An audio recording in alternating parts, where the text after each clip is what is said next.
How's it going, everybody? My name is Bartosz Kowalewski, and today we're going to be taking a look at the brand new C Line FD1.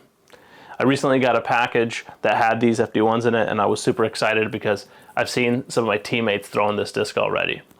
Feel-wise, in the hand, it definitely has a smaller rim, a little bit bigger than an FD, but feels a little smaller than an FD3.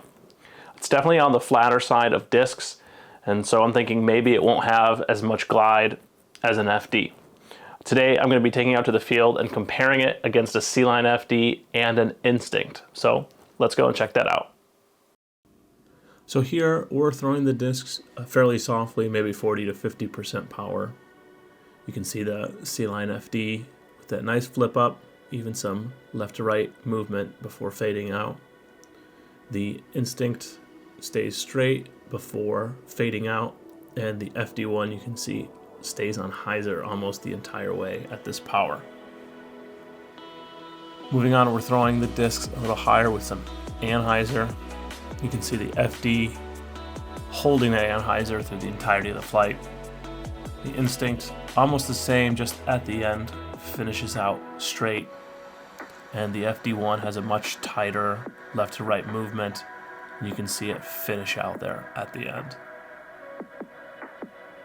And then throwing them on a little bit of hyzer and a lot harder than the first time, you can see the FD still finishing in that perfectly straight line where we wanted to throw it at. Some good turn. The Instinct, kind of a laser beam, just perfectly dead straight with that reliable finish at the end, versus the FD1, which is gonna flip up to flat just for a second, but you can see just how much more overstable it is than the Instinct. Moving to some on the course shots, you can see this FD1 is going to be great for hitting gaps. If you really want it to fly straight, you're going to have a nice straight release angle. If you want to try to hyzer flip this disc, you're definitely going to have to put some snap on the disc. You can even see it holding up to a forehand that I gave it some really good anhyzer angle on. Here I'm throwing the disc flat, maybe a little anhyzer. You can see it turns for a little bit, but it's wanting to fight out of that angle every single time. You can see here it has more than enough stability to handle basic forehands, probably under 300 feet. Uphill, I put some anhyzer on this. You can see it still at the end, fighting through all the trees, fading out to the left. And even on some shorter forehand approaches, just a really solid disc for that slot. And there you guys have a few different flight characteristics between the three discs. Personally, I was actually very surprised at how overstable this disc was.